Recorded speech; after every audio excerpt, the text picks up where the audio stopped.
Assalamualaikum warahmatullahi wabarakatuh. Segala puji bagi Allah, Tuhan seru sekalian alam. Sejarah Nabi Sulaiman menguasai dunia.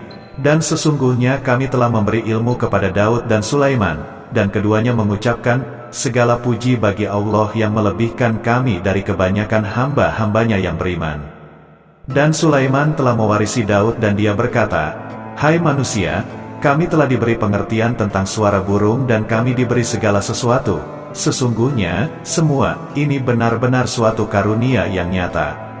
Quran Surah An-Naml, 15-16. Dan Sulaiman telah mewarisi Daud.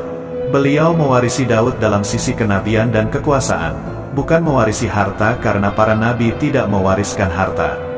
Sebab sepeninggal mereka, harta mereka menjadi sedekah bagi orang-orang yang ada di sekitar mereka, yaitu orang-orang fakir dan orang yang membutuhkan. Dan harta para nabi tidak dikhususkan bagi kalangan keluarganya. Rasulullah Shallallahu Alaihi Wasallam bersabda, kami para nabi tidak mewariskan. Sulaiman mewarisi kenabian dari Daud. Ini adalah hal yang jelas. Allah Subhanahu wa Ta'ala telah memilihnya sebagai nabi dari Bani Israel. Begitu juga, Allah Subhanahu wa Ta'ala telah memberinya kekuasaan, kerajaan, sehingga ia menjadi pimpinan Bani Israel. Barangkali sesuatu yang paling penting yang diwarisi oleh Sulaiman dari Daud adalah tradisi militer. Kemajuan militer yang dahsyat ini telah berpindah kepada Sulaiman. Daud sebenarnya adalah seorang penggembala kambing yang miskin, tetapi seiring dengan perjalanan waktu, ia menjadi komandan pasukan yang tiada tandingannya. Perubahan keadaan ini adalah sebagai bentuk ilham dari Allah Subhanahu wa Ta'ala dan sebagai dukungan darinya. Daud mengetahui bahwa kekuatan yang hakiki yang mengatur alam wujud adalah kekuatan Allah Subhanahu wa Ta'ala. Ketika ia menghulurkan tangannya dan memegang potongan batu lalu beliau melemparkannya melalui katapelnya ke arah Jalut, maka ini sebagai bentuk demonstrasi kekuatan darinya. Kehadiran Nabi Daud mengubah keadaan pasukan Bani Israel di mana mereka sebelumnya lari jika berhadapan dengan musuh, maka kini keberadaan mereka mulai diperhitungkan. Di masa hidupnya, Daud mengalami peperangan yang cukup banyak namun Al-Quran tidak menceritakan secara terperinci hal itu. Al-Quran adalah kitab dakwah di jalan Allah Subhanahu wa Ta'ala, dan bukan kitab sejarah. Al-Quran hanya mengatakan, dan kami kuatkan kerajaannya.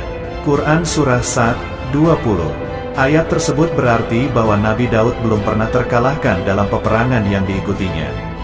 Di samping dukungan yang Allah Subhanahu wa Ta'ala berikan kepada Daud, juga pasukannya dan rakyatnya di mana mereka adalah orang-orang yang bertauhid dan menyerahkan diri kepada Allah Subhanahu wa Ta'ala. Allah Subhanahu wa Ta'ala mengungkapkan kepada Daud hal-hal yang menjadikan pasukannya memiliki keistimewaan yang dengannya mereka dapat mengalahkan pasukan-pasukan yang lain yang ada di bumi saat itu.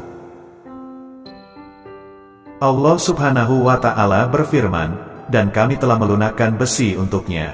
Quran Surah Saba, 10. Masalah baju besi yang dibuat untuk orang-orang yang hendak berperang cukup mengganggu gerakan mereka. Anda bisa bayangkan ketika ada dua orang yang berperang yang salah satunya dapat bergerak dengan bebas, sementara yang lain tidak leluasa bergerak. Namun dengan kekuasaan Allah Subhanahu wa Ta'ala, Nabi Daud dapat melunakkan besi dan membuat darinya baju besi yang ringan. Ini adalah kemajuan penting yang Allah Subhanahu wa Ta'ala berikan kepada Daud dan tentaranya. Kemajuan ini kini dimiliki oleh Sulaiman. Demikianlah Sulaiman memiliki pasukan yang dahsyat yang melebihi pasukan manapun di bumi saat itu. Bahkan Allah Subhanahu wa Ta'ala menambah karunia-Nya kepada Sulaiman, dan Sulaiman telah mewarisi Daud, dan dia berkata, hai manusia, kami telah diberi pengertian tentang suara burung dan kami diberi segala sesuatu. Sesungguhnya, semua ini benar-benar suatu karunia yang nyata. Quran Surah An-Naml, 16. Ketika kita membuka lembaran-lembaran sejarah kehidupan Nabi Sulaiman yang diungkap oleh Al-Quran, maka kita akan mengetahui bahwa kita berada di masa keemasan Bani Israel, yaitu masa Nabi mereka dan penguasa mereka Sulaiman. Sulaiman tidak merasa puas dengan apa yang telah diwarisinya dari Daud. Ambisinya mendorongnya untuk mendapatkan sesuatu yang lebih besar. Pada suatu hari ia menadahkan tangannya dan berdoa kepada Allah Subhanahu wa Ta'ala. Antara hati Nabi dan Allah Subhanahu wa Ta'ala tidak ada penghalang, jarak, atau waktu. Tak seorang pun dari para nabi yang berdoa kepada Allah Subhanahu wa Ta'ala kecuali doanya pasti terkabul. Kejernihan hati ketika mencapai puncak tertentu, maka ia akan menggapai apa saja yang diinginkan di jalan Allah Subhanahu wa Ta'ala. Dalam doanya, Nabi Sulaiman berkata, "Ya Tuhanku, ampunilah aku dan anugerahilah kepadaku kerajaan yang tidak dimiliki oleh seseorang pun sesudahku." Quran Surah Sad 35. Sulaiman menginginkan dari Allah Subhanahu wa Ta'ala suatu kerajaan yang belum pernah diperoleh oleh siapapun setelahnya. Allah Subhanahu wa Ta'ala mengabulkan doa hambanya Sulaiman dan memberinya kerajaan tersebut. Barangkali orang-orang yang hidup di saat ini bertanya-tanya mengapa Sulaiman meminta kerajaan ini, yang belum pernah dicicipi oleh seorang pun setelahnya. Apakah Sulaiman, sesuai dengan bahasa kita saat ini, seorang lelaki yang gila kekuasaan? Tentu kita tidak menemukan sedikitpun masalah yang demikian dalam hati Sulaiman. Ambisi Sulaiman untuk mendapatkan kekuasaan atau kerajaan adalah ambisi yang ada di dalam seorang nabi, dan tentu ambisi para nabi tidak berkaitan kecuali dengan kebenaran. Ambisi tersebut adalah bertujuan untuk memudahkan penyebaran dakwah di muka bumi. Sulaiman sama sekali tidak cinta kepada kekuasaan dan ingin menunjukkan sikap kesombongan. Namun beliau ingin mendapatkan kekuasaan untuk memerangi kezaliman yang menyebar di muka bumi. Perhatikanlah kata-kata Sulaiman kepada Balqis ketika beliau berdialog dengannya tentang singgasananya dalam surah An-Naml. Dan ketika Balqis datang, ditanyakanlah kepadanya, "Serupa inikah singgasanamu?" Dia menjawab, "Seakan-akan singgasana ini singgasanaku. Kami telah diberi pengetahuan sebelumnya dan kami adalah orang-orang yang berserah diri." Quran Surah An-Naml 42. Demikianlah kata-kata Sulaiman yang bijaksana. Menurut kami, itu adalah kata-kata yang membenarkan permintaannya untuk memiliki kekuasaan dan kekuatan. Sulaiman telah mengerahkan semua kemuliaan dan kekuasaannya dalam rangka menegakkan agama Allah Subhanahu wa Ta'ala dan menyebarkan Islam. Tidakkah Ratu Sabah berkata pada akhir ceritanya bersama Sulaiman, "Ya Tuhanku, sesungguhnya aku telah berbuat zalim terhadap diriku dan aku berserah diri bersama Sulaiman kepada Allah, Tuhan semesta alam." Quran Surah An-Naml 44. Setelah mukadimah pokok ini, marilah kita membuka halaman-halaman cerita Nabi Sulaiman. Nabi Sulaiman mewarisi kekuasaan, kenabian, dan hikmah, ilmu, dari Daud. Orang-orang menyebutnya, Sulaiman Al-Hakim, Sulaiman yang bijaksana. Kebijaksanaan Nabi Sulaiman tidak terbatas pada keadilannya di tengah-tengah manusia dan kasih sayangnya kepada mereka. Namun kebijakan Sulaiman juga berlaku di kalangan burung dan binatang lainnya. Nabi Daud juga mengenal bahasa burung, tetapi Sulaiman dapat berbicara dengan bahasa burung, bahkan ia dapat menjadikannya pembantunya. Ketika Nabi Daud bertasbih, maka gunung-gunung dan burung-burung serta binatang-binatang buas pun ikut bertasbih bersamanya. Bahkan angin pun berhenti untuk mendengarkan tasbih ini. Sedangkan Nabi Sulaiman, Allah Subhanahu wa Ta'ala memberinya karunia lebih dari itu, di mana binatang-binatang buas tunduk padanya, begitu juga angin dan burung. Allah Subhanahu wa Ta'ala berfirman, "Dan sesungguhnya kami telah memberi ilmu kepada Daud dan Sulaiman," dan keduanya mengucapkan, "Segala puji bagi Allah yang melebihkan kami dari kebanyakan hamba-hambanya yang beriman." Dan Sulaiman telah mewarisi Daud dan dia berkata, "Hai manusia, kami telah diberi pengertian tentang suara burung dan kami diberi segala sesuatu. Sesungguhnya, semua ini benar-benar suatu karunia yang nyata." Quran Surah An-Naml 15-16. Nabi Sulaiman mampu mendengar bisikan semut yang berbicara dengan sesama mereka. Bahkan ia mampu memerintahkan semut tersebut sehingga semut itu taat kepada perintahnya. Pasukan Nabi Sulaiman memiliki kekuatan yang sangat dahsyat di dunia. Belum pernah ada di dunia suatu pasukan yang memiliki kekuatan seperti ini. Kekuatan Nabi Sulaiman berasal dari beberapa kombinasi yang sangat mengagumkan sehingga karenanya ia tidak dapat tertandingi. Kekuatan itu terdiri dari manusia, jin, dan burung. Kita mengetahui bahwa jin adalah makhluk Allah Subhanahu wa Ta'ala dan manusia tidak mampu melihatnya atau menghadirkannya atau meminta pertolongannya, sedangkan Sulaiman telah diberi Allah Subhanahu wa Ta'ala kemampuan untuk menundukkan jin dan mempekerjakan mereka sebagai tentara di tengah-tengah peperangan, bahkan ia mampu menjadikan mereka sebagai pekerja-pekerja kasar di kerajaannya saat tidak ada peperangan.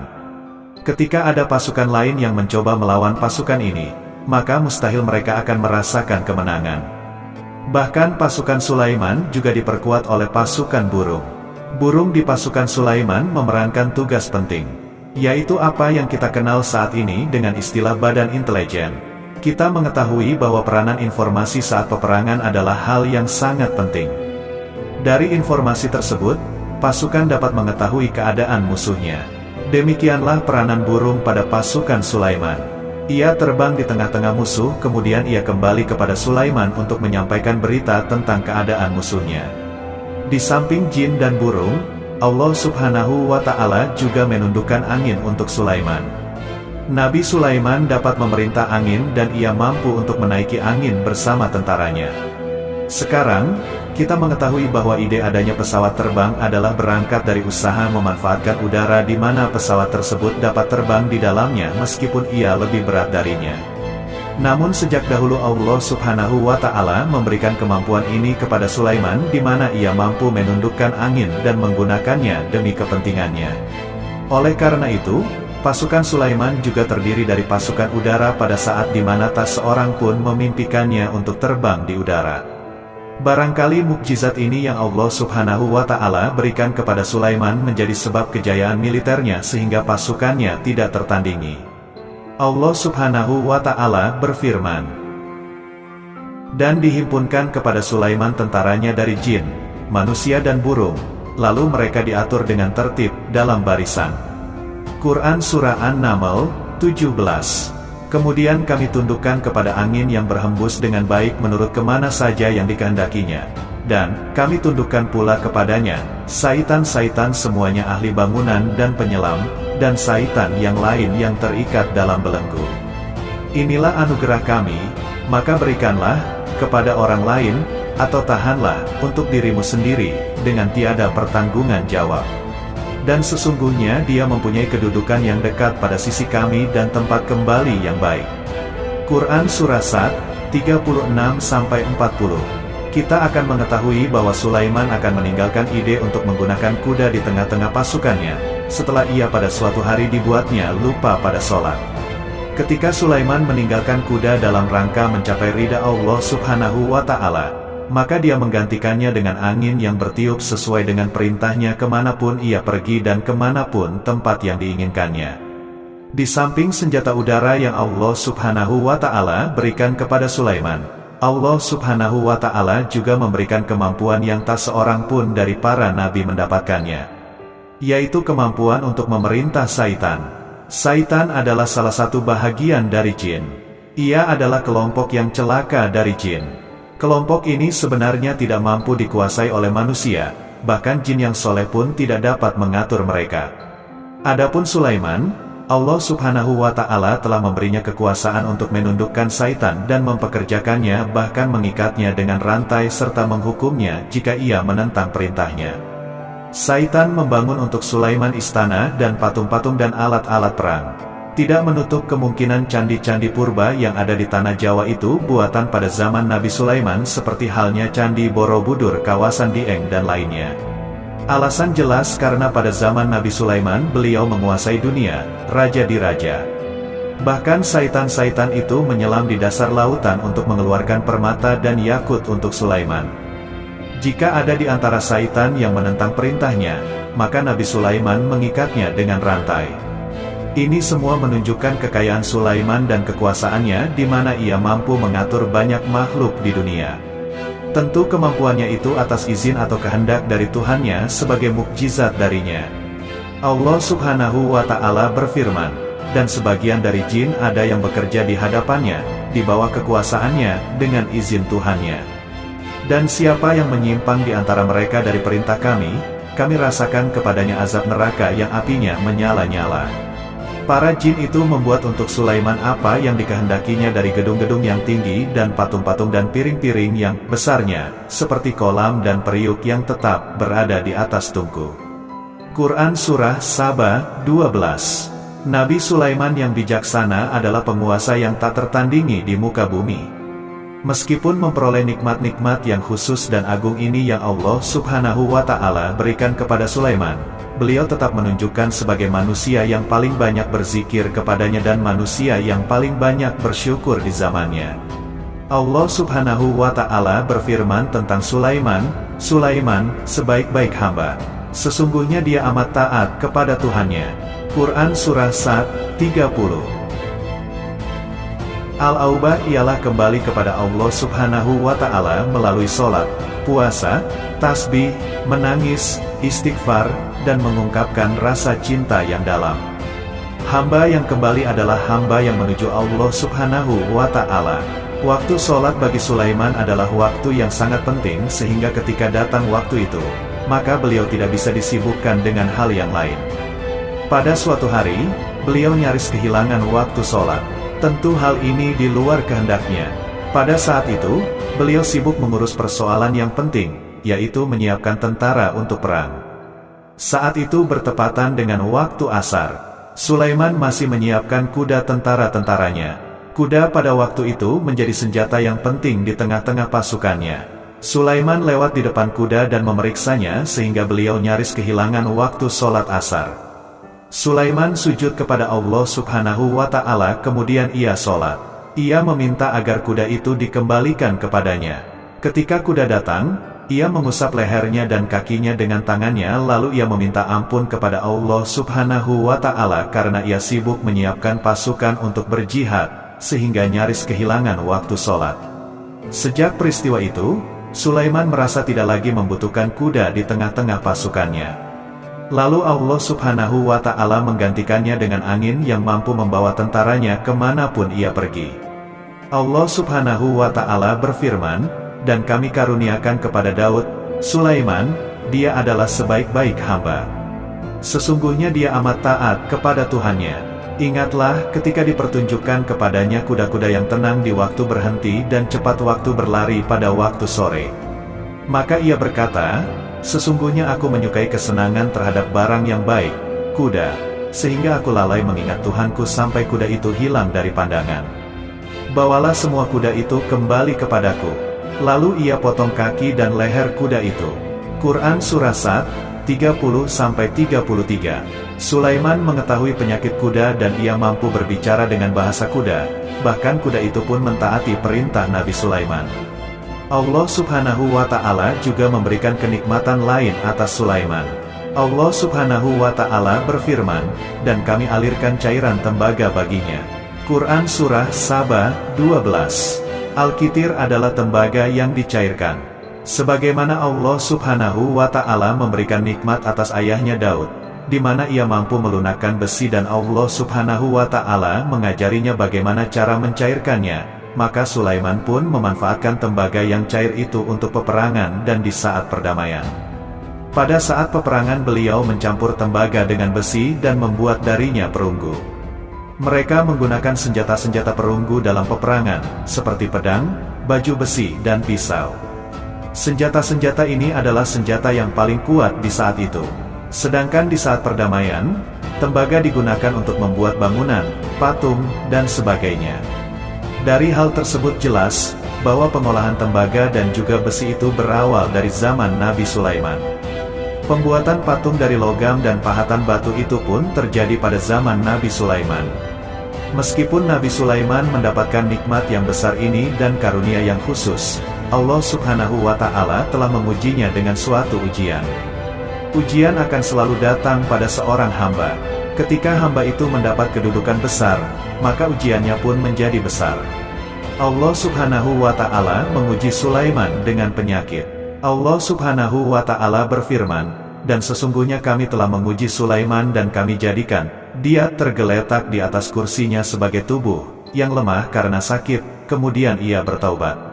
Ia berkata, 'Ya Tuhanku, ampunilah aku, anugerahkanlah kerajaan yang tidak dimiliki oleh seseorang pun sesudahku.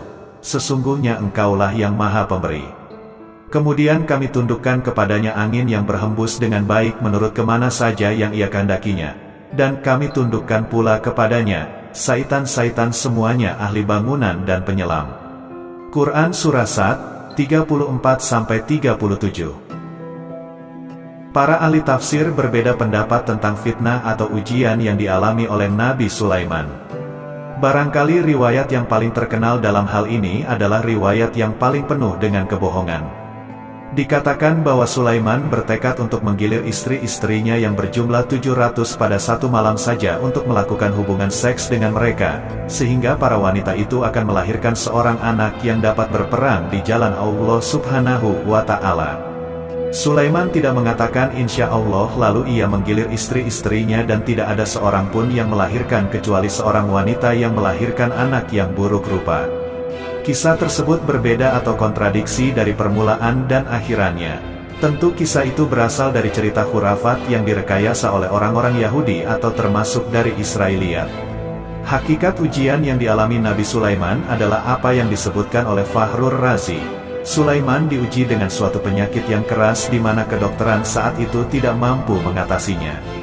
Sakitnya Sulaiman sangat keras sehingga para dokter dari kalangan manusia dan jin pun tidak mampu menghilangkan penyakitnya. Lalu burung-burung menghadirkan rumput-rumput yang dianggap sebagai obat tetapi Sulaiman pun belum juga sembuh. Semakin hari penyakit Sulaiman semakin menjadi-jadi sehingga ketika Sulaiman duduk di atas kursi ia duduk bagaikan tubuh tanpa roh. Seakan-akan ia mati karena saking kerasnya penyakit yang dideritanya.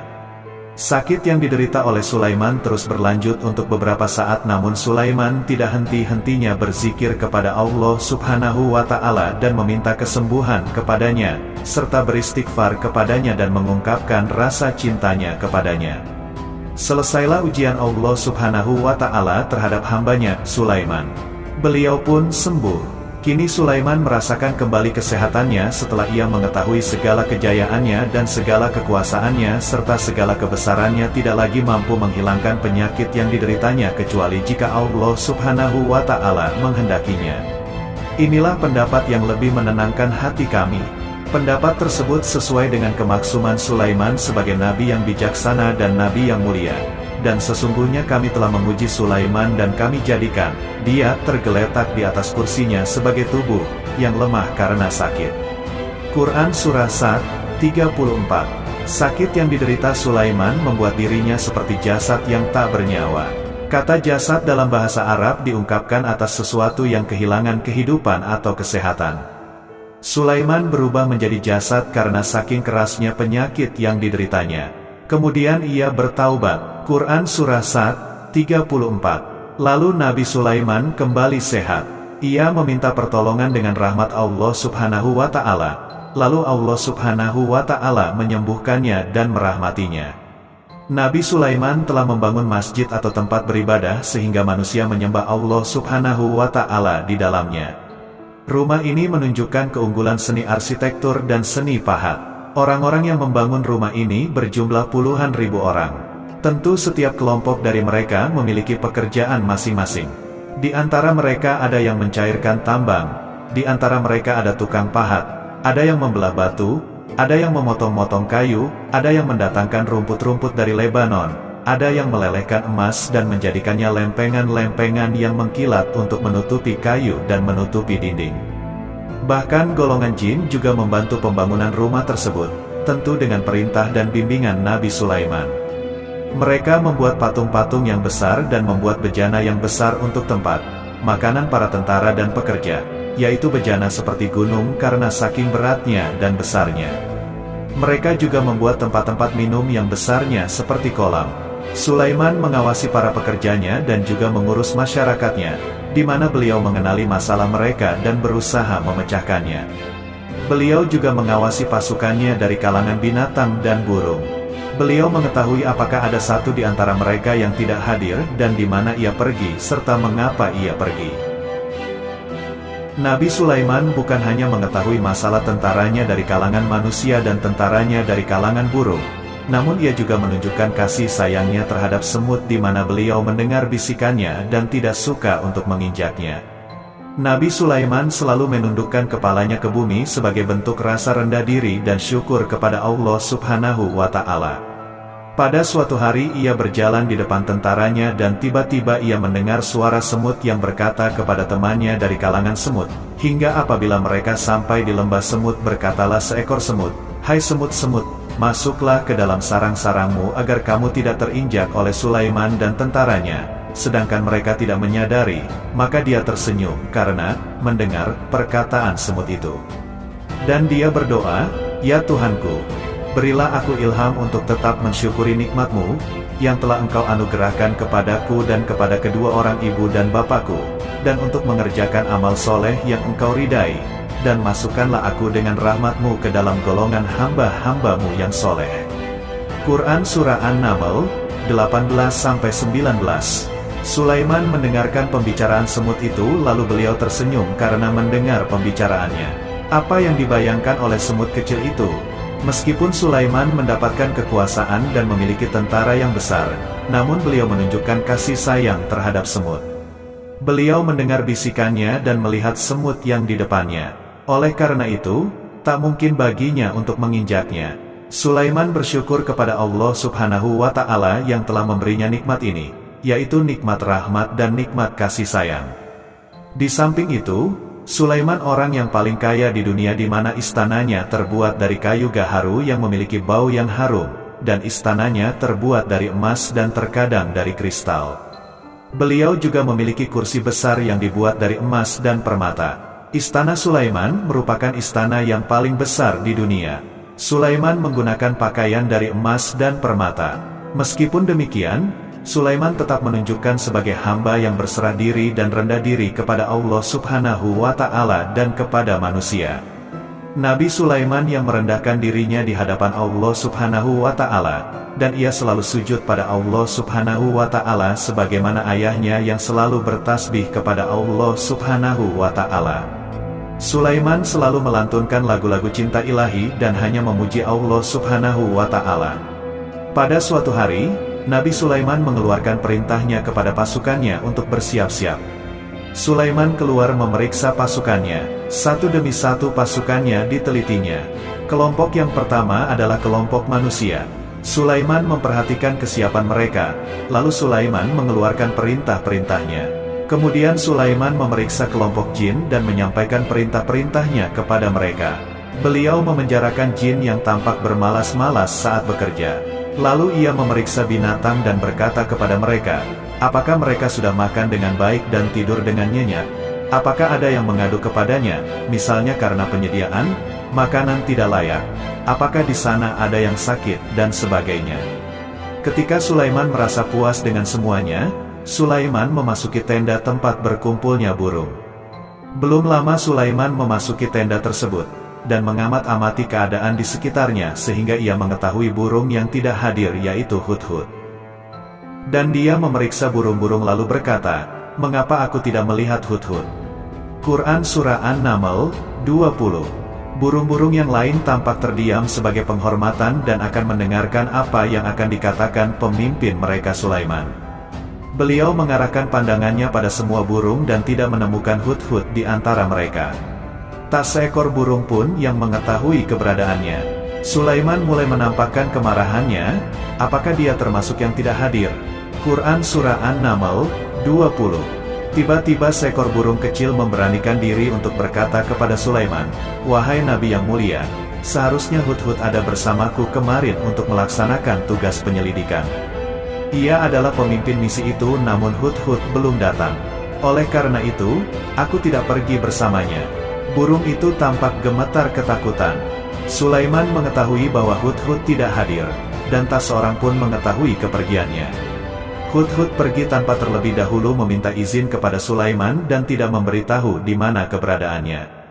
Dalam keadaan marah, Sulaiman berkata, sungguh aku benar-benar akan mengazabnya dengan azab yang keras, atau benar-benar menyembelihnya kecuali jika ia benar-benar datang kepadaku dengan alasan yang jelas.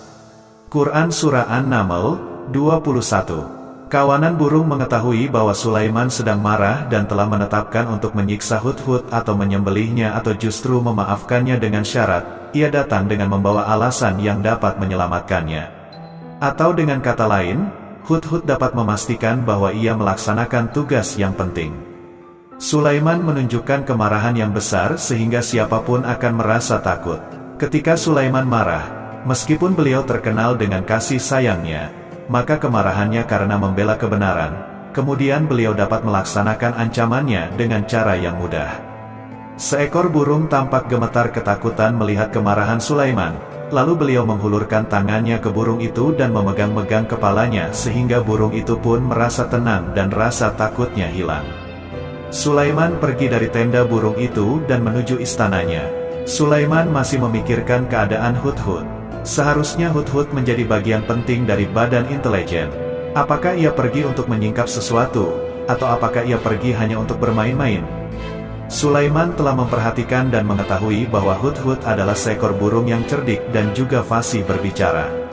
Terkadang Sulaiman mendapati Hudhud sedang bermain-main dan menunda pekerjaannya. Sulaiman melihatnya dan Hudhud memaknai bahwa ini tidak benar. Sebab, ia tidak boleh mencampur adukan antara waktu serius dan waktu bermain. Akhirnya, tidak lama setelah kepergiannya, Hudhud tiba di tenda burung. Burung-burung yang lain berkata kepadanya, "Pergilah engkau ke tempat tuan kita Sulaiman. Jika ia mengetahui bahwa engkau telah sampai, maka jiwamu benar-benar terancam." Hudhud terbang dan menemui Sulaiman. Pada waktu itu beliau sedang duduk sambil makan. Hudhud berdiri dan telah menetapkan untuk memulai pembicaraan dengan Sulaiman sebelum beliau bertanya kepadanya kemana dia pergi. Ini sebagai bukti bahwa ia melaksanakan tugas penting. Hudhud berkata, maka tidak lama kemudian, datanglah Hudhud. Lalu ia berkata, aku telah mengetahui sesuatu yang kamu belum mengetahuinya, dan kubawa kepadamu dari negeri Saba, suatu berita penting yang diyakini. Quran Surah An-Naml, 22. Aku adalah Hudhud yang miskin, tetapi aku mengetahui apa yang tidak engkau ketahui. Dan aku telah datang kepadamu dari kerajaan Saba, dengan membawa berita yang sangat penting. Sulaiman tampak terdiam dan menunggu Hudhud menyelesaikan pembicaraannya. Sesungguhnya aku menjumpai seorang wanita yang memerintah mereka, dan dia dianugerahi segala sesuatu serta mempunyai singgasana yang besar. Aku mendapati dia dan kaumnya menyembah matahari, selain Allah, dan Syaitan telah menjadikan mereka memandang indah perbuatan-perbuatan mereka lalu menghalangi mereka dari jalan Allah, sehingga mereka tidak dapat petunjuk. Quran Surah An-Naml, 23-24. Hudhud diam sejenak dan Sulaiman merasa bahwa Hudhud menunjukkan kefasihan lisannya dan berbicara dengan baik kepadanya. Hudhud mengemukakan perkataan yang sering disampaikan Sulaiman kepada manusia dan burung, agar mereka tidak menyembah Allah yang mengeluarkan apa yang terpendam di langit dan di bumi dan yang mengetahui apa yang kamu sembunyikan dan apa yang kamu nyatakan. Allah, tiada Tuhan yang berhak disembah, kecuali Dia, Tuhan yang mempunyai arasy yang besar. Quran Surah An-Naml, 25-26. Jelas sekali bahwa Hudhud mengulangi perkataan pemimpin kita Sulaiman, sebagai usaha terakhir untuk memperoleh kasih sayang Sulaiman dan agar beliau puas dengan penjelasannya itu. Sulaiman berkata sambil menunjukkan senyuman manis di wajahnya, akan kami lihat, apa kamu benar, ataukah kamu termasuk orang-orang yang berdusta. Quran Surah An-Naml, 27. Hudhud ingin mengatakan, aku tidak bohong wahai Nabi yang mulia, namun diamnya Sulaiman membuatnya takut, sehingga ia pun terdiam. Sulaiman terdiam karena berpikir, lalu ia memutuskan sesuatu. Setelah itu, beliau mengangkat kepalanya dan meminta secarik kertas dan pena. Sulaiman segera menulis surat singkat dan menyerahkannya kepada Hudhud serta memerintahkannya, pergilah dengan membawa suratku ini, lalu jatuhkanlah kepada mereka, kemudian berpalinglah dari mereka, lalu perhatikanlah apa yang mereka bicarakan. Quran Surah An-Naml, 28. Al-Quran Al-Karim hanya menceritakan dalam Surah An-Naml bagaimana perginya Hudhud dan bagaimana ia menyerahkan surat itu. Lalu, Al-Quran langsung menyebut keadaan kerajaan Balqis yang saat itu ia sedang membaca surat tersebut di depan para pembesar kerajaannya dan para menterinya. Berkata ia, Balqis, hai pembesar-pembesar, sesungguhnya telah dijatuhkan kepadaku sebuah surat yang mulia. Sesungguhnya surat itu, dari Sulaiman dan sesungguhnya isinya, dengan menyebut nama Allah yang Maha Pengasih lagi Maha Penyayang. Bahwa janganlah kalian berlaku sombong terhadapku dan datanglah kepadaku sebagai orang-orang yang berserah diri. Quran Surah An-Naml, 29-31. Dalam surat Sulaiman itu disebutkan, hendaklah mereka menyerahkan diri dan tunduk kepada perintahnya. Sulaiman memerintahkan agar mereka meninggalkan penyembahan terhadap matahari. Sulaiman tidak mempersoalkan akidah mereka dan tidak memuaskan mereka dengan apapun. Sulaiman hanya memerintahkan bahwa ia berada di atas kebenaran. Bukankah ia didukung kekuatan yang berlandaskan keyakinan yang dimilikinya? Sulaiman hanya memerintahkan mereka agar tunduk dan patuh kepadanya. Ratu Saba menyampaikan surat tersebut di tengah-tengah kaumnya. Berkata dia, Balkis, "Hai putra para pembesar, berilah aku pertimbangan dalam urusanku ini. Aku tidak pernah memutuskan sesuatu persoalan sebelum kamu berada dalam majlisku." Quran Surah An-Naml, 32. Sementara itu, reaksi para pembesar istana adalah menentang surat tersebut. Isi surat itu membangkitkan kecongkakan kaum Saba, di mana mereka merasa lebih kuat. Mereka mengetahui bahwa di sana ada orang yang mencoba menentang mereka dan mengisyaratkan peperangan kepada mereka. Lalu ia meminta kepada mereka untuk memenuhi syarat-syaratnya sebelum terjadinya peperangan dan kekalahan. Mereka menjawab, "Kita adalah orang-orang yang memiliki kekuatan dan juga memiliki keberanian yang sangat dalam peperangan, dan keputusan berada di tanganmu, maka pertimbangkanlah apa yang akan kamu perintahkan." Quran Surah An-Naml, 33. Para pembesar kaumnya ingin berkata, "Kita siap untuk melaksanakan peperangan." Tampaknya ratu itu memiliki kebijakan yang lebih baik daripada pembesar kaumnya. Surat Sulaiman itu membuatnya berpikir lebih jernih dan lebih hati-hati. Ia berusaha sebisa mungkin menghindari peperangan. Ratu itu berpikir dalam tempo yang lama. Nama Sulaiman tidak diketahuinya dan ia pun belum pernah mendengarnya. Oleh karena itu, ratu tidak mengetahui kekuatannya. Boleh jadi Sulaiman memiliki kekuatan yang dahsyat sehingga ia mampu memerangi kekuasaannya dan mengalahkannya. Kemudian ratu memperhatikan apa yang ada di sekelilingnya. Ia melihat kemajuan masyarakatnya dan kekayaannya. Barangkali ia mengira bahwa Sulaiman iri terhadap kemajuan dan kekayaan ini sehingga Sulaiman ingin menyerangnya. Setelah mempertimbangkan isi surat Sulaiman dengan cermat, Ratu Saba memilih untuk tidak bersikap ceroboh. Ratu lebih suka untuk menggunakan bahasa kelembutan. Ia mengirim kepada Sulaiman suatu hadiah yang besar. Ratu mengira bahwa Sulaiman seorang yang ambisius yang boleh jadi ia telah mendengar tentang kekayaan kerajaannya. Para utusan pergi dengan membawa hadiah dari Ratu Saba. Ratu berharap agar mereka dapat memasuki kerajaan Sulaiman dan akan mengetahui kondisi kerajaannya. Saat mereka pulang, Ratu ingin mendengar secara langsung dari mereka tentang keadaan kaum Sulaiman dan pasukannya. Setelah mendapatkan informasi yang cukup, maka si Ratu dapat membuat suatu keputusan yang tepat. Ratu menyembunyikan apa yang terlintas dalam dirinya lalu ia berbicara kepada pembesar istananya, bahwa ia dapat menyingkap niat jahat Raja Sulaiman melalui cara mengirim hadiah kepadanya. Ratu lebih memilih cara tersebut dan menunggu reaksi Sulaiman. Ratu berhasil memuaskan para pembesar istananya, dan untuk sementara ia menghilangkan ide berperang, karena para raja jika menyerang suatu desa, maka pemimpin desa tersebut adalah orang yang paling banyak mendapatkan kehinaan dan cercaan. Akhirnya, para pembesar kaumnya merasa puas dengan pikirannya itu. Allah Subhanahu wa Ta'ala berfirman, Dia berkata, "Sesungguhnya raja-raja apabila memasuki suatu negeri, niscaya mereka membinasakannya, dan menjadikan penduduknya yang mulia jadi hina, dan demikian pula lah yang akan mereka perbuat. Dan sesungguhnya aku akan mengirim utusan kepada mereka dengan membawa hadiah, dan aku akan menunggu apa yang akan dibawa kembali oleh utusan-utusan itu." Quran Surah An-Naml, 34-35. Kemudian sampailah hadiah Ratu Balkis ke Nabi Sulaiman. Para badan intelijennya memberitahunya bahwa para utusan Balkis datang dengan membawa hadiah.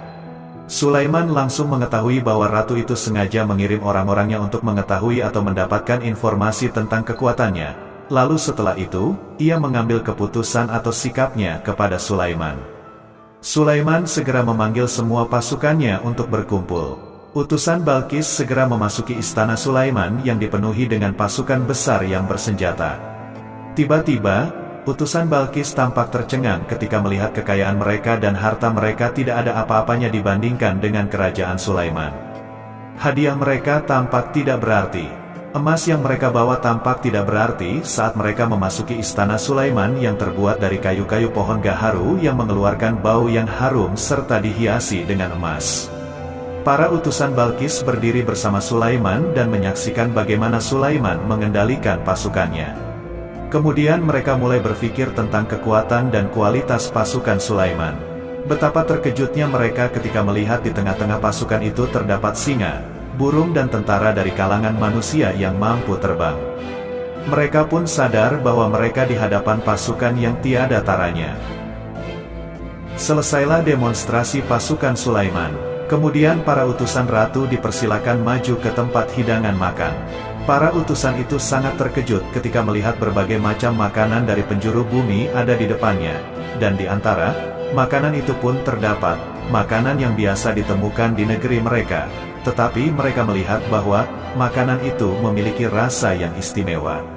Selain itu, piring-piring yang ada di depan mereka dan dijadikan tempat makanan terbuat dari emas dan mereka dilayani oleh laki-laki yang berhias dengan emas. Ratu mereka pun tidak mengenakan hiasan itu. Di meja makan itu terdapat burung, ikan laut dan berbagai macam daging yang mereka tidak mampu lagi membedakannya. Sulaiman tidak makan bersama mereka, tetapi beliau makan dengan menggunakan piring yang terbuat dari kayu. Beliau memakan roti yang kering yang dicampur dengan minyak. Inilah makanan yang dipilihnya.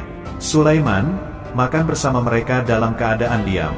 Mereka merasa bahwa kehadiran Sulaiman menciptakan suatu kewibawaan yang luar biasa. Selesailah jamuan makan itu. Lalu dengan sangat malu, mereka menyerahkan hadiah Ratu Balkis kepada Sulaiman.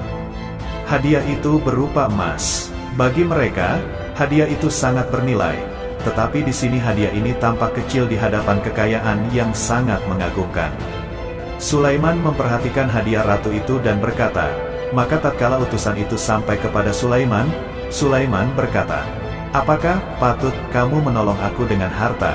Maka apa yang diberikan Allah kepadaku lebih baik daripada apa yang diberikannya kepadamu, tetapi kamu merasa bangga dengan hadiahmu. Quran Surah An-Naml 36. Raja Sulaiman menyingkap, dengan kata-katanya yang singkat itu, penolakannya terhadap hadiah mereka. Ia memberitahu utusan itu bahwa ia tidak menerima hadiah tersebut. Ia tidak merasa puas dengan hadiah itu. Yang membuatnya puas hanya, janganlah kalian berlaku sombong terhadapku dan datanglah kepadaku sebagai orang-orang yang berserah diri. Lalu Sulaiman kembali berkata dengan pelan, kembalilah kepada mereka. Sungguh kami akan mendatangi mereka dengan bala tentara yang mereka tidak kuasa melawannya, dan pasti kami akan mengusir mereka dari negeri itu. Saba, dengan terhina dan mereka menjadi tawanan-tawanan yang hina dina. Quran Surah An-Naml 37. Sulaiman meninggalkan para utusan ratu itu setelah terlebih dahulu mengancam mereka.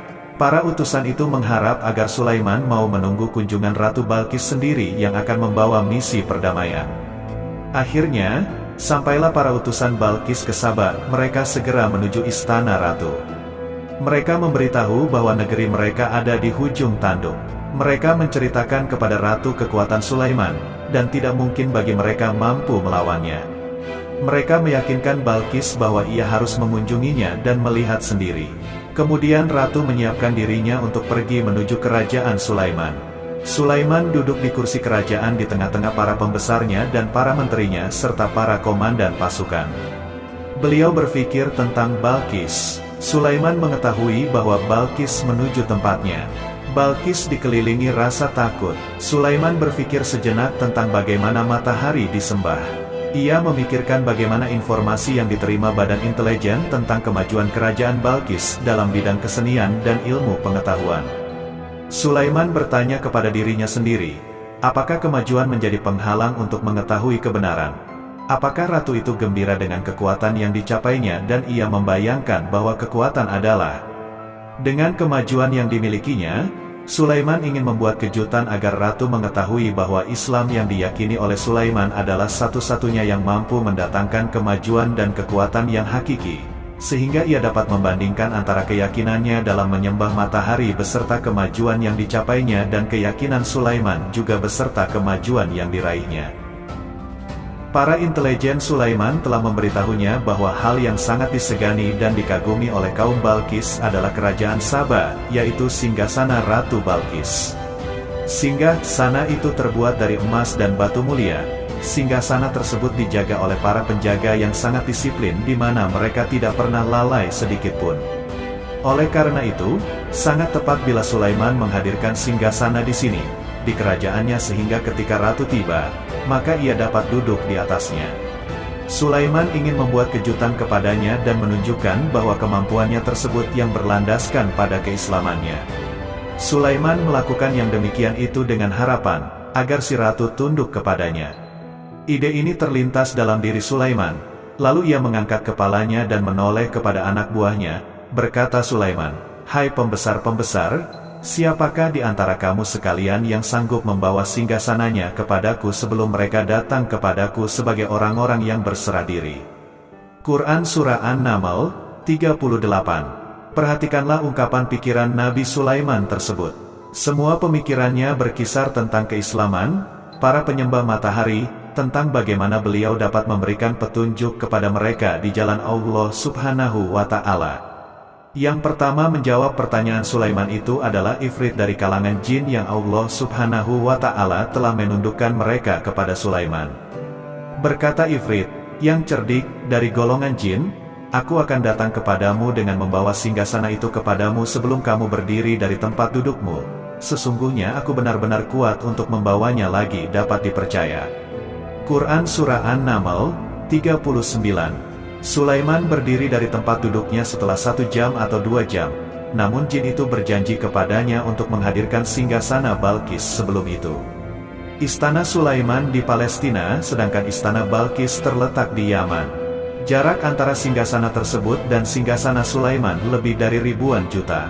Barangkali pesawat yang cepat sekalipun yang kita kenal hari ini tidak akan mampu membawa dan mendatangkan istana itu dalam waktu 1 jam. Tetapi masalahnya di sini berhubungan dengan kekuatan jin yang misteri. Sulaiman tidak mengomentari sedikit pun terhadap apa yang dikatakan oleh Ifrit dari kalangan jin. Tampak ia menunggu tanggapan lain yang mampu menghadirkan singgasana Balkis yang lebih cepat dari itu. Sulaiman menoleh kepada seseorang di sana yang duduk di atas naungan. Berkatalah seorang yang mempunyai ilmu dari Alkitab, "Aku akan membawa singgasana itu kepadamu sebelum matamu berkedip." Maka tatkala Sulaiman melihat singgasana itu terletak di hadapannya, ia pun berkata, "Ini termasuk karunia Tuhanku untuk mencoba aku, apakah aku bersyukur atau mengingkari akan nikmatnya?" Dan barang siapa yang bersyukur, maka sesungguhnya dia bersyukur untuk kebaikan diriku sendiri, dan barang siapa yang ingkar, maka sesungguhnya Tuhanku Maha Kaya lagi Maha Mulia. Quran Surah An-Naml, 40. Belum lama seseorang yang mempunyai ilmu dari Alkitab menyatakan kalimatnya, sehingga singgasana itu bercokol di depan Sulaiman. Ia mampu menghadirkan singgasana itu lebih cepat atau lebih sedikit dari kedipan mata ketika mata itu tertutup dan terbuka. Al-Quran Al-Karim tidak menyingkap kepribadian seseorang yang menghadirkan singgasana itu. Al-Quran hanya menggaris bahwa orang itu mempunyai ilmu dari Alkitab. Al-Quran tidak menjelaskan kepada kita, apakah ia seorang malaikat atau manusia atau jin. Begitu juga Al-Quran Al-Karim sepertinya menyembunyikan kitab yang dimaksud di mana darinya orang tersebut mempunyai kemampuan yang luar biasa ini. Al-Quran sengaja tidak menyingkap hakikat kitab yang dimaksud. Kita sekarang berhadapan dengan mukjizat yang besar yang terjadi dan dilakukan seseorang yang duduk di tempat Sulaiman. Yang jelas, Allah Subhanahu wa Ta'ala menunjukkan mukjizatnya. Adapun rahasia di balik mukjizat ini, maka tak seorang pun yang mengetahuinya kecuali Allah Subhanahu wa Ta'ala. Demikianlah, konteks Al-Quran menyebutkan kisah tersebut untuk menjelaskan kemampuan Nabi Sulaiman yang luar biasa, yaitu kemampuan yang menegaskan adanya seseorang alim ini di majelisnya. Termasuk tindakan fudul, sok mau tahu, jika orang bertanya siapa yang memiliki ilmu dari Alkitab ini, apakah Jibril atau Asif bin Barhia atau makhluk yang lain? Juga termasuk fudul jika kita bertanya tentang Alkitab ini, apakah orang yang mengetahui isinya menggunakan Ismullah Al-A'zam, nama Allah Subhanahu wa Ta'ala yang agung, untuk menghadirkan singgasana. Semua pembahasan seputar masalah ini dianggap fudul. Betapa tidak, Al-Quran sendiri tidak menerangkan hal itu sehingga rasa-rasanya kita tidak perlu membahas terlalu jauh. Singgasana itu tampak di depan Sulaiman. Perhatikanlah tindakan Nabi Sulaiman setelah adanya mukjizat ini. Beliau tidak merasa kagum terhadap kemampuannya yang luar biasa. Beliau tidak tercengang dengan kekuatannya. Beliau mengembalikan keutamaan tersebut kepada penguasa para penguasa, Allah Subhanahu wa Ta'ala, dan bersyukur kepadanya yang telah mengujinya dengan kekuasaan ini agar ia dapat membuktikan apakah ia bersyukur atau mengingkari. Setelah Sulaiman bersyukur kepada penciptanya, ia mulai memperhatikan singgasana si ratu. Singgasana tersebut merupakan simbol pembangunan dan kemajuan, tetapi tampaknya ia hanya sesuatu yang biasa dibandingkan dengan kekuasaan dan kebesaran ciptaan yang dibuat oleh manusia dan jin di kalangan istana Sulaiman. Sulaiman memikirkan dalam tempo yang lama singgasana Balqis, kemudian beliau memerintahkan agar singgasana itu diperbaiki, sehingga saat Balqis datang Sulaiman dapat mengujinya. Apakah Balqis dapat mengenali singgasananya atau tidak? Dia berkata, ubahlah baginya singgasananya, maka kita akan melihat apakah dia mengenal ataukah dia termasuk orang-orang yang tidak mengenalnya. Quran Surah An-Naml, 41. Sulaiman memerintahkan agar dibangun istana yang akan digunakan untuk menyambut Balqis. Sulaiman memilih tempat di laut dan ia memerintahkan agar dibangun suatu istana di mana sebagian besarnya terdiri dari air laut. Sulaiman memerintahkan agar tanah-tanah itu terbuat dari kaca yang tebal dan kuat, sehingga orang yang berjalan di atas istana itu akan membayangkan bahwa di bawahnya ada ikan-ikan yang berwarna dan berenang dan ia melihat rumput-rumput laut yang bergerak. Akhirnya, selesailah pembangunan istana itu, dan saking bersihnya kaca yang terbuat darinya tanah, kamarnya sehingga tampak di sana tidak ada kaca. Hudhud memberitahu Sulaiman bahwa Balqis telah sampai di dekat kerajaannya. Kemudian Balqis datang. Al-Quran tidak menyebutkan keadaan Sulaiman saat menyambut Balqis, namun Al-Quran justru menunjukkan dua sikap Balqis. Pertama, bagaimana sikap Balqis ketika pertama kali melihat singgasananya yang datang mendahuluinya. Padahal ia telah meninggalkan pengawalnya untuk tetap setia menjaga singgasana itu. Kedua, keadaannya di depan tanah istana yang penuh dengan permata yang berenang di bawahnya ikan-ikan. Dan ketika Balqis datang, ditanyakanlah kepadanya, serupa inikah singgasanamu? Dia menjawab, seakan-akan singgasana ini singgasanaku. Kami telah diberi pengetahuan sebelumnya dan kami adalah orang-orang yang berserah diri. Quran Surah An-Naml, 42. Ayat tersebut menggambarkan kondisi dialog antara Sulaiman dan Balqis. Balqis melihat singgasananya dan ia tercengang saat mengetahui bahwa itu adalah singgasananya. Namun ia kemudian mulai ragu karena melihat tidak sepenuhnya itu singgasananya. Jika itu benar-benar singgasananya, lalu bagaimana ia datang mendahuluinya dan bila bukan singgasananya, maka bagaimana Sulaiman dapat meniru sepersis dan seteliti ini? Sulaiman berkata saat melihat Balqis mengamati singgasananya, apakah ini singgasanamu? Setelah mengalami kebingungan sesaat, Balqis menjawab, sepertinya benar. Sulaiman berkata, kami telah diberi ilmu sebelumnya dan kami sebagai orang-orang muslim. Melalui pernyataannya itu, Sulaiman ingin mengisyaratkan kepada Balqis agar ia membandingkan antara keyakinannya beserta ilmu yang dicapainya dan keyakinan Sulaiman yang muslim beserta pengetahuan yang diraihnya. Penyembahan terhadap matahari dan pencapaian ilmu yang dicapai oleh Balqis tampak tidak ada apa-apanya dibandingkan dengan ilmu Sulaiman dan keislamannya. Sulaiman telah mendahuluinya dalam bidang ilmu karena keislamannya. Karena itu, sangat mudah baginya untuk mengungguli Balqis dalam ilmu-ilmu yang lain. Demikianlah yang diisyaratkan pernyataan Sulaiman kepada Balqis. Ratu Saba itu mengetahui bahwa ini adalah singgasananya di mana singgasana itu datang lebih dahulu daripada dirinya. Beberapa bagian dirinya telah diubah. Saat Balqis masih berjalan menuju tempat Sulaiman, ia berpikir, kemampuan apa yang dimiliki oleh Nabi Sulaiman? Balqis tercengang melihat apa yang disaksikannya yang merupakan buah dari keimanan Sulaiman dan hubungannya dengan Allah Subhanahu wa Ta'ala. Sebagaimana Balqis tercengang ketika melihat kemajuannya dalam bidang pembangunan seni dan ilmu, maka ia lebih kagum lagi saat melihat hubungan yang kuat antara keislaman Sulaiman dan ilmunya serta kemajuannya. Dan apa yang disembahnya selama ini selain Allah, mencegahnya untuk melahirkan keislamannya, karena sesungguhnya dia terdahulu termasuk orang-orang yang kafir. Quran Surah An-Naml, 43. Bergoncanglah dalam benak Balqis ribuan hal. Ia melihat keyakinan kaumnya runtuh di hadapan Sulaiman. Ia menyadari matahari yang disembahnya merupakan ciptaan Allah Subhanahu wa Ta'ala, di mana dia menggerakkannya untuk hamba-hambanya. Lalu terbitlah matahari kebenaran pada dirinya. Hatinya diterangi oleh cahaya baru yang tidak akan tenggelam seperti tenggelamnya matahari.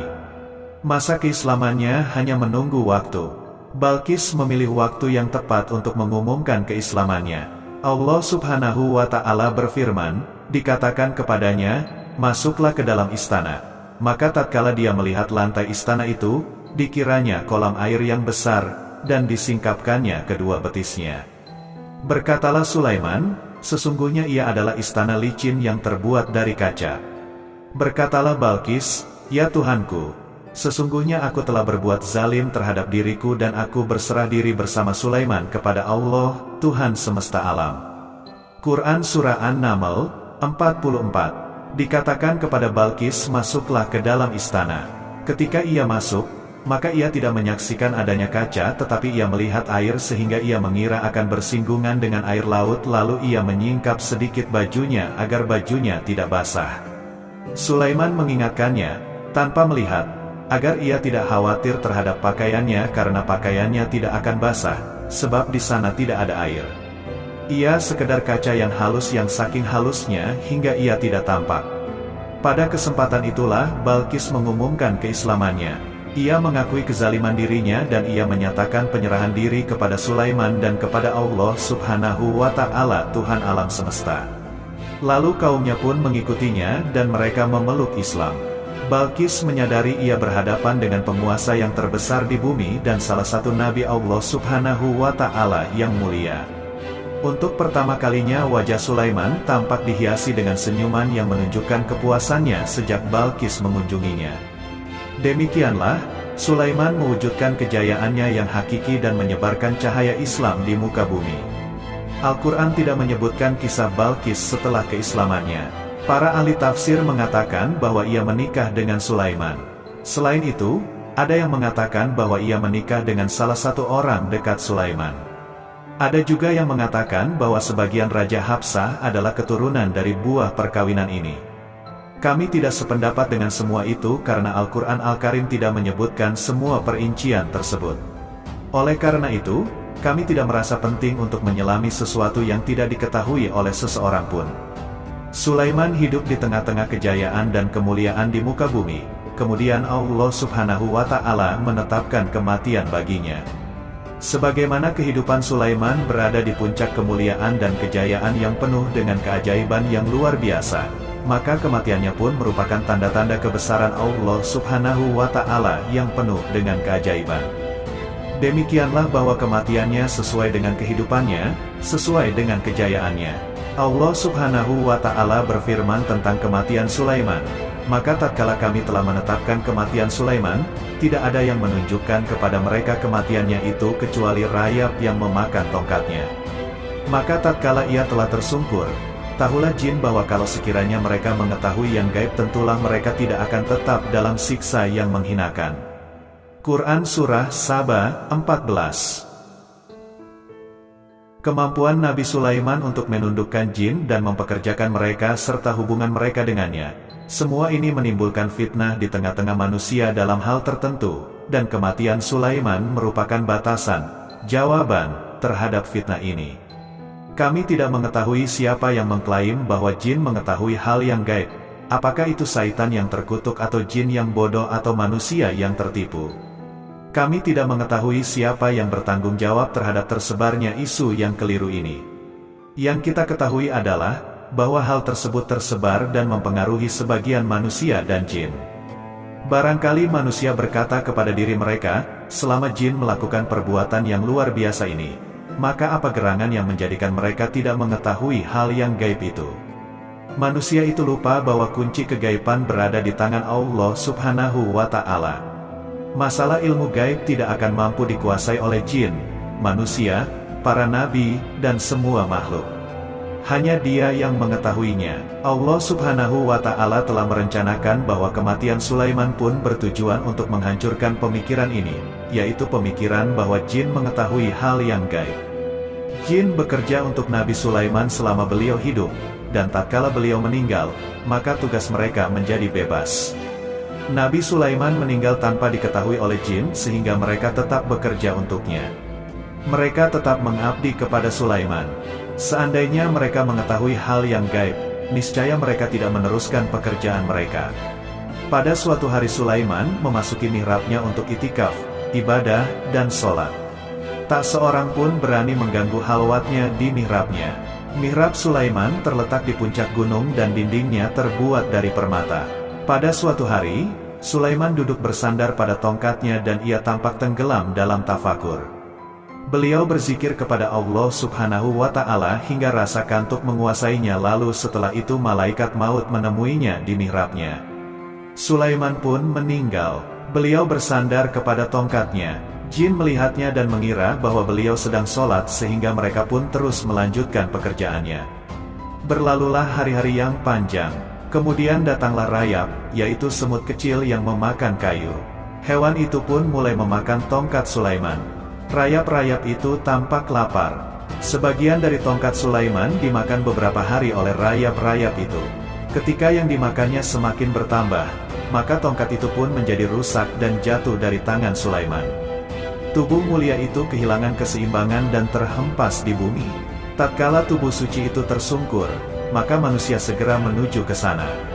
Mereka menyadari dan mengetahui bahwa Nabi Sulaiman telah meninggal dalam waktu yang lama. Jin menyadari bahwa mereka tidak mengetahui hal yang gaib dan manusia pun mengetahui hakikat ini. Seandainya jin mengetahui hal yang gaib, niscaya ia tidak akan meneruskan siksa yang hina. Mereka tidak akan bekerja.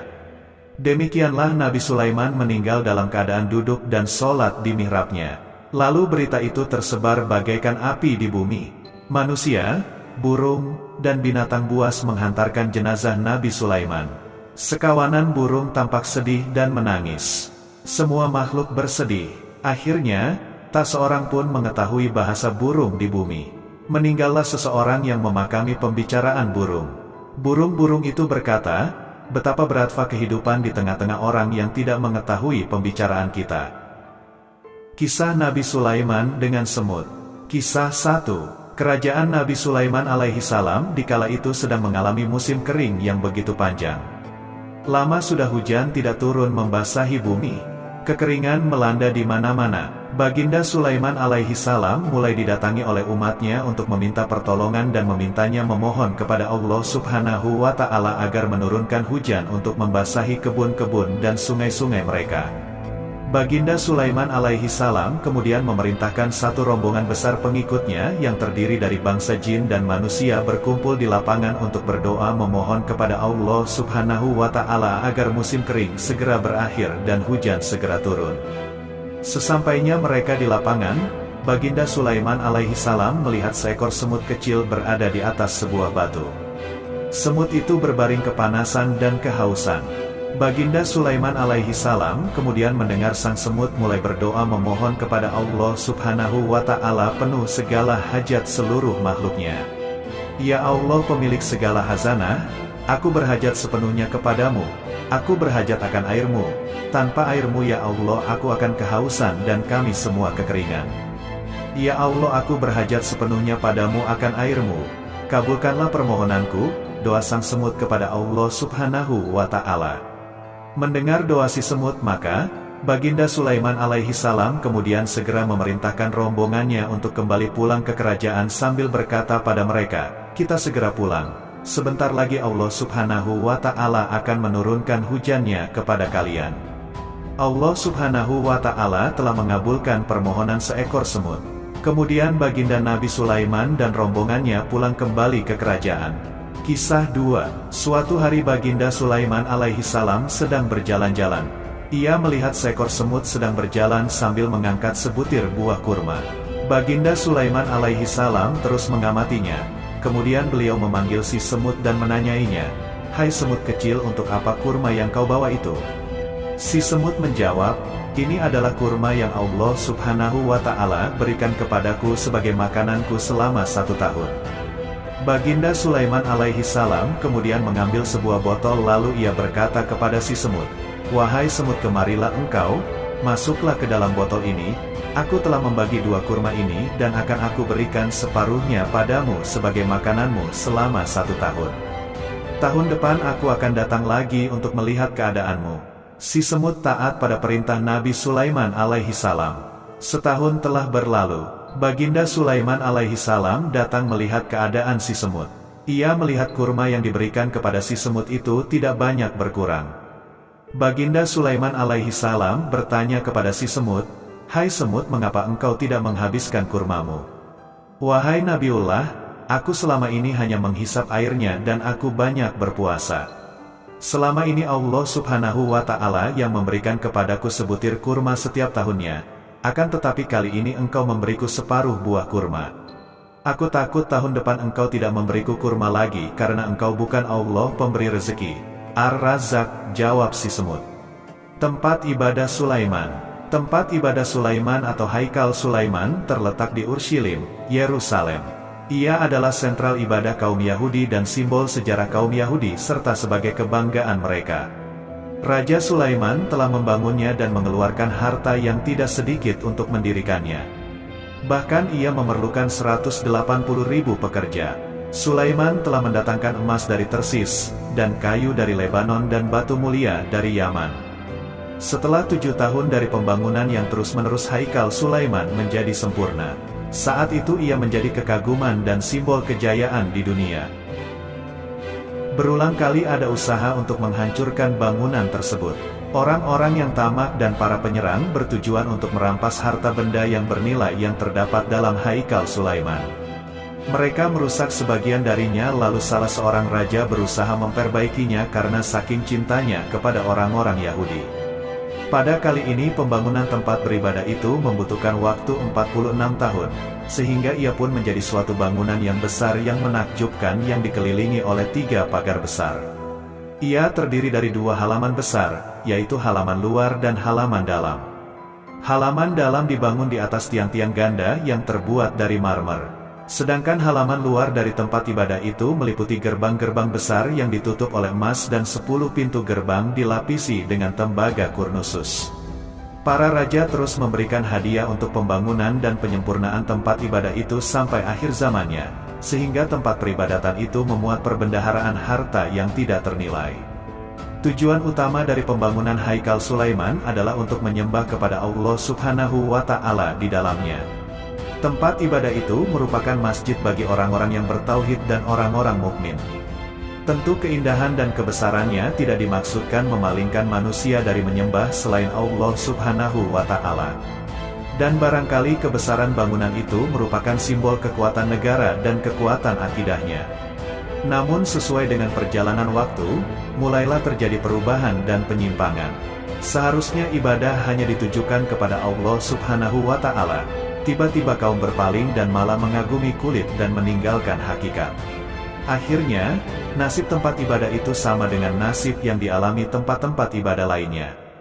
Haikal Sulaiman adalah simbol tauhid dan penyembahan kepada Allah Subhanahu wa Ta'ala yang tiada sekutu baginya. Kemudian berlalulah tahun demi tahun sehingga berubahlah haikal itu menjadi lempengan emas yang mengkilat yang menyembunyikan di bawahnya kepentingan agama Yahudi. Orang-orang Yahudi menodai kesucian tempat ibadah itu dan mereka melecehkan keindahannya di mana mereka menjadikannya sebagai pasar, tempat jual beli. Kemudian tempat itu disesaki oleh para penjual sapi, kambing, dan merpati hingga tempat itu menjadi kotor dan berubah menjadi kandang binatang. Di tempat itu terjadi kegaduhan dan kebisingan, di mana orang-orang melakukan transaksi jual beli dan menukar uang di situ. Injil Mata. Ketika tempat ibadah itu kehilangan hakikat dan menjadi pasar tempat berdagang, Allah Subhanahu wa Ta'ala mengutus orang-orang yang menghancurkan tempat itu. Allah Subhanahu wa Ta'ala berfirman, "Dan telah kami tetapkan terhadap Bani Israel dalam kitab itu, sesungguhnya kamu akan membuat kerusakan di muka bumi ini 2 kali dan pasti kamu akan menyombongkan diri dengan kesombongan yang besar. Maka apabila datang saat hukuman bagi kejahatan pertama dari kedua kejahatan itu, Kami datangkan kepadamu hamba-hamba kami yang mempunyai kekuatan yang besar, lalu mereka merajalela di kampung-kampung, dan itulah ketetapan yang pasti terlaksana. Kemudian kami berikan kepadamu giliran untuk mengalahkan mereka kembali, dan kami membantumu dengan harta kekayaan dan anak-anak, dan kami jadikan kamu sekelompok yang lebih besar. Jika kamu berbuat baik, berarti kamu berbuat baik bagi dirimu sendiri, dan jika kamu berbuat jahat, maka kejahatan. Yang kedua, kami datangkan orang-orang lain untuk menyuramkan muka-muka kamu dan mereka masuk ke dalam masjid, sebagaimana musuh-musuhmu memasukinya pada kali pertama dan membinasakan sehabis-habisnya apa saja yang mereka kuasai. Mudah-mudahan Tuhanmu akan melimpahkan rahmat-Nya kepadamu, dan kiranya kamu kembali kepada kedurhakaan, niscaya kami kembali mengazabmu, dan kami jadikan neraka jahanam penjara bagi orang-orang yang tidak beriman. Quran Surah Al-Isra 4-8. Ayat-ayat tersebut menunjukkan tentang hukum azali yang tidak pernah berubah pada kehidupan bangsa dan umat, di mana umat itu akan tampak kuat selama mereka berpegangan dengan tali Allah Subhanahu wa Ta'ala dan ketika mereka meninggalkan hakikat kekuatan, yaitu kekuatan yang bersandar kepada Allah Subhanahu wa Ta'ala, dan mereka memilih menyembah selainnya dan menjadikan dunia sebagai tujuan hidup mereka. Maka ketika ini terjadi, Allah Subhanahu wa Ta'ala akan mengutus kepada mereka orang-orang yang menghancurkan mereka. Para mufasir menyebutkan bagaimana terjadinya peristiwa penghancuran Haikal Sulaiman dan penghancuran Baitul Maqdis. Mereka mengatakan, Allah Subhanahu wa Ta'ala mewahyukan kepada salah seorang nabi dari kalangan Bani Israel yang bernama Armia, ketika muncul berbagai kemaksiatan di tengah-tengah mereka, hendaklah engkau menyampaikan kepada kaummu dan beritahukan kepada mereka bahwa mereka memiliki hati tetapi mereka tidak mengerti, mereka memiliki mata tetapi mereka tidak melihat, dan mereka memiliki telinga tetapi mereka tidak mendengar. Kemudian Nabi itu menerima wahyu dan ia diperintahkan untuk bertanya kepada Bani Israel, apakah salah seorang mereka merasa gembira ketika bermaksiat kepada Allah Subhanahu wa Ta'ala, dan apakah seseorang merasa sedih dan gelisah ketika taat kepada Allah Subhanahu wa Ta'ala. Hewan biasanya ingat kepada tempat asalnya dan kembali kepadanya, sedangkan kaum itu justru meninggalkan asal-muasal mereka yang hakiki, yaitu hakikat tauhid. Jadi, sebenarnya mereka lebih jahat dari binatang. Demikianlah kalimat-kalimat ilahi disampaikan di tengah-tengah para pendeta dan para penguasa. Namun para pendeta justru membuat Tuhan lain selain Allah Subhanahu wa Ta'ala, dan mereka menggiring manusia untuk menyembah sesama manusia.